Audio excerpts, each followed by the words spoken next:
یہ سورۃ الاحقاف، اس سے یہ پارہ شروع ہو رہا ہے۔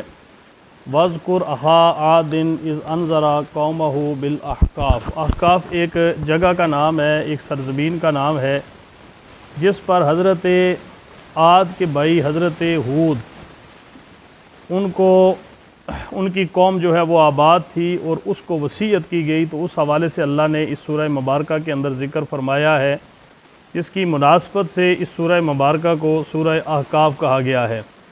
سورت کی جو ابتدا ہے، اس میں قرآن حکیم کی حقانیت، توحید اور حشر کے دلائل اور بتوں کی مذمت کی گئی ہے، جن کو مشرکین اپنا معبود بنائے ہوئے تھے، حالانکہ وہ بت نہ سنتے تھے، نہ دیکھتے تھے، نہ نفع اور نقصان ان کے اختیار میں تھا، اور نہ ہی وہ پوجنے والوں کی دعاؤں کو قبول کر سکتے تھے۔ اللہ تعالیٰ نے اس سورہ مبارکہ کے شروع میں ان کا رد فرمایا ہے۔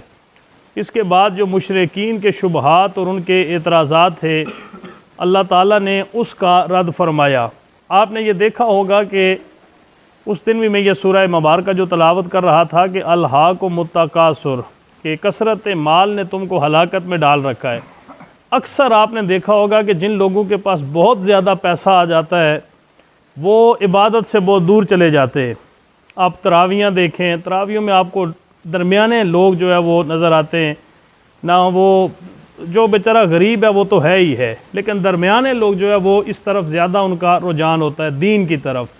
جن کے پاس بہت زیادہ پیسہ آ جائے، گرمیوں میں وہ اے سی سے باہر نہیں نکلتے، جن کے پاس بہت زیادہ پیسہ آ جائے وہ سردیوں کے اندر ہیٹروں سے باہر نہیں نکلتے، بیچارے ان کے لیے بڑا مسئلہ ہوتا ہے۔ تو وہاں پر جو مشرکین تھے، انہوں نے سب سے بڑا اعتراض یہ کیا کہ اگر ایمان کوئی اچھی چیز ہوتی تو یہ فقیر، غریب اور مزدور لوگ ایمان قبول کرنے میں ہم سے سبقت نہ لے جاتے۔ وہ کہتے کہ یہ تو پھر امیر بھی ایمان لے کے آتا اگر یہ کوئی اچھی چیز ہوتی۔ نعوذ باللہ ثم نعوذ باللہ۔ یہ مدرسوں کے اندر نا اکثر آپ نے دیکھا ہوگا کہ جو غرباء ہوتے ہیں یا جو درمیانے لوگ ہوتے ہیں، ان کے بچے ہی مدرسوں میں پڑھتے ہیں، اور ایک لوگوں کے ذہنوں کے اندر بیٹھا ہوا ہے کہ اگر یہ کوئی اللہ معاف کرے، یہ جو بڑے بڑے لوگ ہوتے ہیں، یہ دین پڑھانا جو ہے وہ اصل ان کی توفیق ہی ان کو اللہ نہیں دیتا، ان کی دولت اس قابل نہیں ہوتی کہ وہ ان کاموں کے اندر خرچ ہو۔ لیکن وہ جو ہے نا، یہ آپ نے دیکھا ہوگا کہ اکثر درمیانے لوگ جو ہے وہی دین کی طرف آتے، پھر وہی جب بہت بڑے اللہ تعالیٰ ان پہ کرم فرماتا ہے، وہ بہت بڑے عالم بن جاتے ہیں، آگے ان کی اولادوں کے پاس جب پیسہ آتا ہے، بڑی بڑی گاڑیاں آتی ہیں، بڑے بڑے جو ہے وہ ان کے بنگلے بنتے ہیں، تو پھر ان کی اولادیں بھی دین سے دور چلی جاتی ہیں۔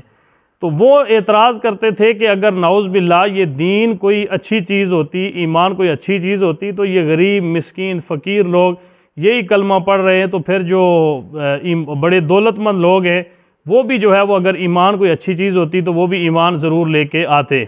تو مشرکین کے اس جواب کو اللہ تعالیٰ نے رد فرمایا، اور اللہ نے دو نمونے جو ہے وہ بیان فرمائے کہ پہلا نمونہ اللہ نے نیک بیٹے کا ہے، جس کا دل نور ایمان سے منور ہے اور اس کے قدم جادہ شریعت پر مضبوطی سے جمے ہوئے۔ نیک بیٹا جو ہے وہ 3 دعائیں مانگتا ہے۔ جب اس کے والدین اسے پال پوس کر جوان کر دیتے ہیں، وہ جسمانی اور عقلی اعتبار سے حد کمال کو پہنچ جاتا ہے، تو وہ اللہ سے 3 دعائیں کرتا ہے۔ پہلی یہ کہ اللہ تو نے مجھے جو نعمتیں عطا فرمائی ان کا شکر ادا کرنے کی توفیق عطا فرما۔ دوسرا یہ کہ اللہ ایسے اعمال کرنا میرے لیے آسان فرما جن سے تو راضی ہو، اور تیسرا یہ کہ میری اولاد کو نیک بنا دے۔ ایسی اولاد کے لیے اللہ کی طرف سے جنت کا وعدہ ہے۔ دوسرا اللہ نے فرمایا کہ دوسرا بیٹا وہ شقی اور نافرمان بیٹا ہوتا ہے، جس کے والدین اسے ایمان قبول کرنے کی دعوت دیتے ہیں تو وہ جواب میں بڑے تکبر سے کہتا ہے، اوف تم مجھے یہ بتاتے ہو کہ مجھے زمین سے دوبارہ زندہ کر کے نکالا جائے گا، حالانکہ بہت سے لوگ مجھ سے پہلے گزر چکے ہیں، ان میں سے تو کسی کو میرے سامنے زندہ نہیں کیا گیا۔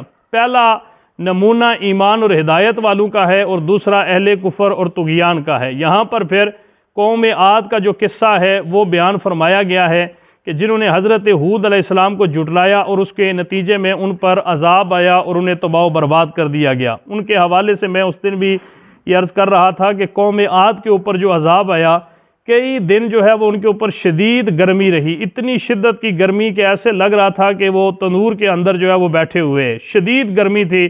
پھر ایک دن اللہ تعالیٰ نے ان کے اوپر بادل جو ہے آسمان پہ وہ ظاہر فرما دیے۔ جب بادل ظاہر ہو گئے تو موسم تھوڑا ٹھنڈا ہوا، جب موسم ٹھنڈا ہوا تو بادل جو ہے وہ برسنا شروع ہو گئے. جب بارش جو ہے وہ برسنا شروع ہوئی تو وہ خوشی کی وجہ سے اپنے گھروں سے باہر نکل آئے.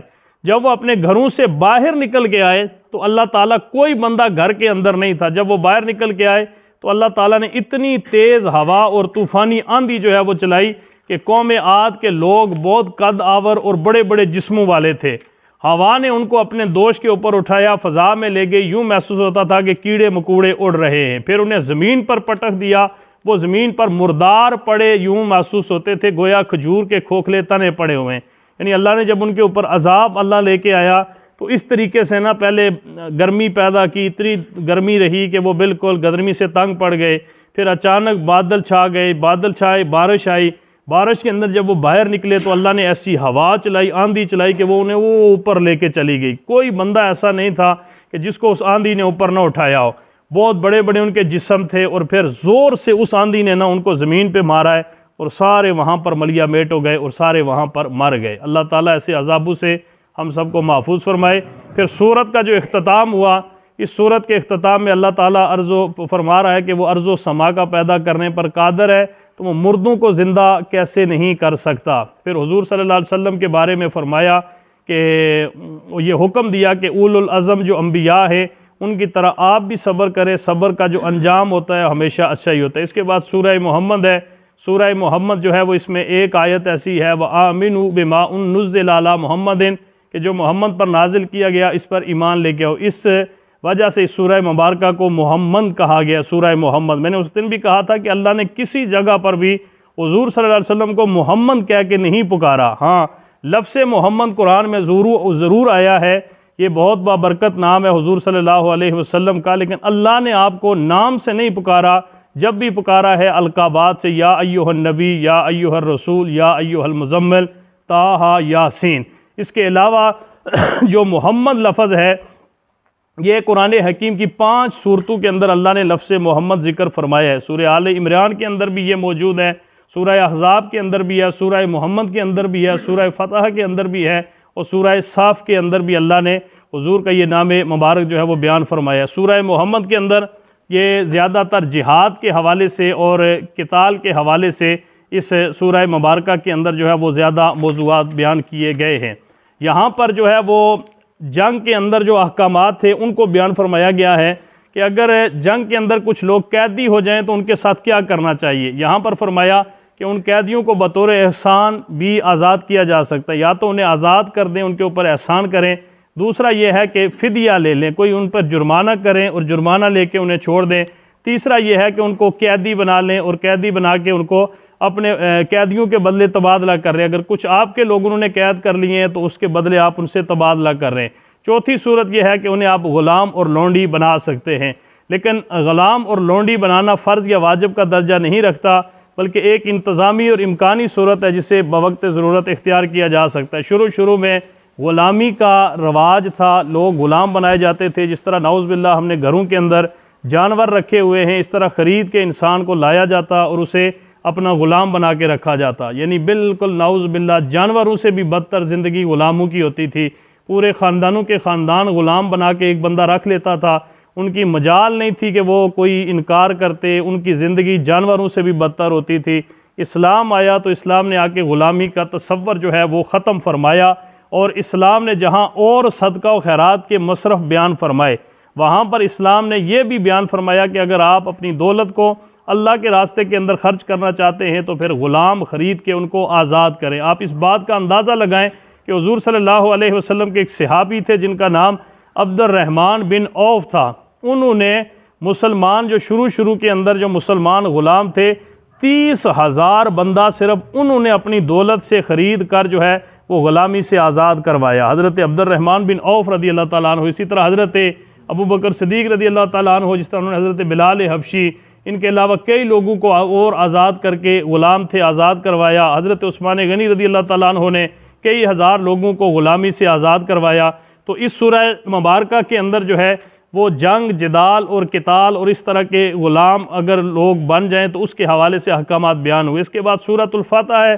سورہ فتح کے اندر اِنَّا فَتَحْنَا لَكَ فَتْحًا مُبِينًا، وَأَصَابَهُمْ فَتْحًا قَرِيبًا فَجَعَلَ مِن دُونِ ذَلِكَ فَتْحًا قَرِيبًا۔ 3 دفعہ اس سورہ مبارکہ کے اندر فتحًا کا لفظ آیا ہے۔ در حقیقت میں یہ اشارہ ہے صلح حدیبیہ کی طرف کہ حضور صلی اللہ علیہ وسلم آپ نے ایک دفعہ خواب دیکھا کہ آپ مکہ میں داخل ہوئے اور بیت اللہ شریف کا آپ طواف فرما رہے۔ صحابہ کے سامنے جب یہ آپ نے خواب بیان کیا تو صحابہ کو بڑی خوشی ہوئی کہ ہم جو ہے وہ عمرہ شریف کرنے جائیں گے۔ 1400 یا 1500 صحابہ کو ساتھ لے کر آپ 6 ہجری کے اندر نکلے کہ ہم عمرہ شریف کرنے جائیں، لیکن وہاں پر جو ہے وہ آپ کو راستے کے اندر جب آپ حدیبیہ کے مقام پر پہنچے تو ایک شخص تھا جس کا نام بشر بن سفیان تھا، اس نے آ کے کہا کہ مکے والے جو ہے وہ آپ سے لڑائی کرنے کا ارادہ کر رہے ہیں اور وہ آپ سے جنگ کریں گے۔ آپ نے حضرت عثمان غنی رضی اللہ تعالیٰ عنہ کو بھیجا مذاکرات کے لیے کہ آپ جائیں اور جا کر ان سے یہ مذاکرات کریں اور انہیں کہیں کہ ہم جنگ کرنے نہیں، ہم عمرہ کرنے آ رہے ہیں۔ حضرت عثمان غنی رضی اللہ تعالیٰ عنہ جب وہاں پر گئے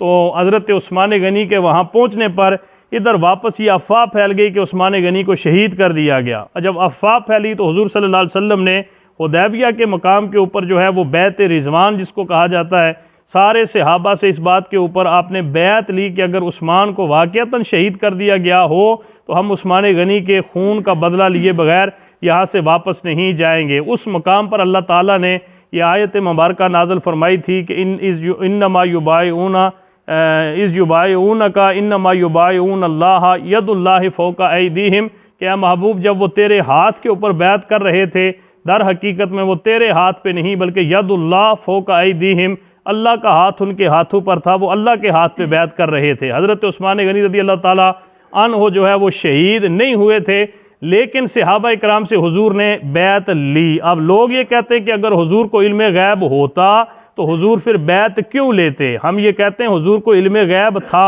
اسی لیے تو حضور نے فرمایا کہ سارے ایک دوسرے کے ہاتھوں کے اوپر اپنے ہاتھ رکھو اور بیعت کرو۔ پھر حضور نے اپنا بایاں ہاتھ سب کے ہاتھوں پہ رکھا اور اللہ کے نبی نے فرمایا یہ ہاتھ عثمان کا ہاتھ ہے، پھر اس کے اوپر اللہ کے نبی نے اپنا ہاتھ رکھا۔ جب حضور نے اپنا ہاتھ رکھ دیا اور یہ بھی کہہ دیا کہ یہ ہاتھ عثمان کا ہاتھ ہے تو حضور نے بتا دیا کہ مجھے تو پتہ ہے کہ عثمان زندہ ہے، اسی لیے میں عثمان غنی کی طرف سے بھی بیعت کر رہا ہوں۔ یہی تو حضور عثمان کے جو ہے وہ غیب، یہ لوگ کہتے ہیں اگر حضور کو پتہ ہوتا تو حضور پھر بیعت کیوں لیتے؟ حضور کو پتہ تھا، اسی لیے فرمایا کہ یہ ہاتھ عثمان کا ہاتھ ہے، یہ ہاتھ میرا ہے۔ حضور نے فرمایا تمہیں نہیں پتہ لیکن مجھے پتہ ہے عثمان غنی زندہ ہے۔ اور بیعت کرنے کا مقصد یہ تھا کہ حضور صحابہ کی اجتماعیت کو دیکھنا چاہتے تھے کہ میں دیکھوں تو صحیح کہ ان کے دلوں کے اندر اپنے مسلمان بھائی کے بارے میں کتنا جذبہ موجود ہے۔ کسی نے بھی نہیں کہا کہ یا رسول اللہ ہم نہیں جنگ نہیں لڑیں گے، بلکہ حضرت عثمان غنی کے قصاص کے لیے سب نے کہا کہ یا رسول اللہ ہم گردنیں کٹا دیں گے لیکن عثمان کا بدلہ لیے بغیر واپس یہاں سے نہیں جائیں گے۔ پھر جب یہ خبر پہنچی حضرت عثمان غنی زندہ تھے، ان کی طرف سے ایک سہیل بن عمرو آیا، اس نے آ کے پھر مسلمانوں کے ساتھ حدیبیہ کے مقام پر معاہدہ کیا کہ 10 سال تک ہم آپس میں امن میں رہیں گے، اور 10 سال کے اندر جو ہے وہ بہت ساری چیزیں اس معاہدے کے اندر شامل تھی۔ الحمدللہ صلح حدیبیہ کا یہ فائدہ ہوا کہ 10 سال کے اندر کوئی جنگ نہیں ہوئی، مسلمان اپنے آپ کو مضبوط کر چکے تھے، اور اللہ تعالیٰ نے 2 سال کے بعد 8 ہجری کے اندر پھر اللہ نے یہ موقع عطا فرمایا کہ بجائے اس کے کہ وہ لوگ جو آپ کے عمروں سے روکتے تھے، اللہ نے پورے مکے کو ہی فتح کر کے 8 ہجری کے اندر مکہ کا واقعہ پیش آیا، اور مسلمان پورے کے پورے مکے کے اور جو ہے وہ دوبارہ اس کے مالک بن گئے، اور دوبارہ وہاں اللہ نے ان کو چابیاں عطا فرما دی۔ اس کے بعد سورۃ الحجرات ہے، ینادونک من وراء الحجرات۔ یہ سورہ حجرات جو ہے اس کے اندر حضور نبی کریم صلی اللہ علیہ وسلم کے جو فضائل ہیں ان کو بیان فرمایا گیا ہے۔ جو لوگ حضور صلی اللہ علیہ وسلم کو نام لے کر پکارتے ہیں، فرمایا کہ میرے محبوب کو نام لے کر نہ پکارا کرو جس طریقے سے تم ایک دوسرے کو پکارتے ہو، ایک دوسرے کو جس طرح پکارتے ہو میرے محبوب کو اس طرح نہ پکارا کرو، بلکہ جب بھی پکارنا ہو تو میرے محبوب کو اچھے القابات کے ساتھ پکارا کرو، پھر میرے محبوب کی بارگاہ کے اندر اپنی آواز کو پست رکھا کرو، اپنی آوازیں بلند نہ کیا کرو، کہیں ایسا نہ ہو کہ تمہارے اعمال ضائع ہو جائیں اور تمہیں اس کی خبر تک بھی نہ ہو۔ یہاں پر اس صورت کے اندر بہت ساری جو معاشرتی برائیاں ہیں اللہ تعالیٰ نے ان کو بھی بیان فرمایا ہے۔ پہلی برائی جس سے منع کیا گیا وہ یہ ہے کہ ایک دوسرے کا مذاق نہیں اڑانا چاہیے۔ ایک عام طور پر ایک شخص دوسرے کا مذاق اس وقت اڑاتا ہے جب وہ اسے حقیر اور اپنے آپ کو اس سے بہتر سمجھتا ہے، اس لیے فرمایا کہ جن کے ساتھ تم تمسخر کرتے ہو سکتا ہے کہ وہ اللہ کی نظر میں تم سے بہتر ہو۔ مذاق کرنے سے منع کیا گیا، مذاق نہیں کرنا چاہیے، مذاق بندہ کسی کو حقیر سمجھ کے جو کرتا ہے یہ گناہ ہے۔ دوسرا یہ فرمایا کہ ایک دوسرے کے عیب لگانا، طعنہ دینا، ذلیل و رسوا کرنا، اس سے منع فرمایا۔ تیسرا یہ ہے کہ برے لقب کے ساتھ یا برے نام یا نام بگاڑ کے کسی کو نہیں پکارنا چاہیے، یہ اسلام کے اندر حرام ہے۔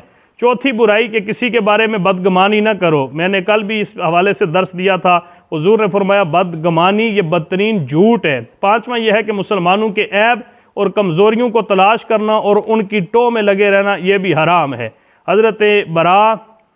حضرت ابو برزہ اسلمی رضی اللہ تعالیٰ عنہ بیان فرماتے ہیں کہ رسول اللہ نے ہمارے سامنے خطبہ دیتے ہوئے فرمایا کہ اے وہ لوگو جو اپنی زبان سے تو ایمان لائے مگر تمہارے دلوں میں ایمان داخل نہیں ہوا، تم مسلمانوں کے عیب لگانے کی ٹو میں لگے رہتے ہو، جو ایسا کرے گا اللہ تعالیٰ گھر کے اندر اسے رسوا فرما دے گا۔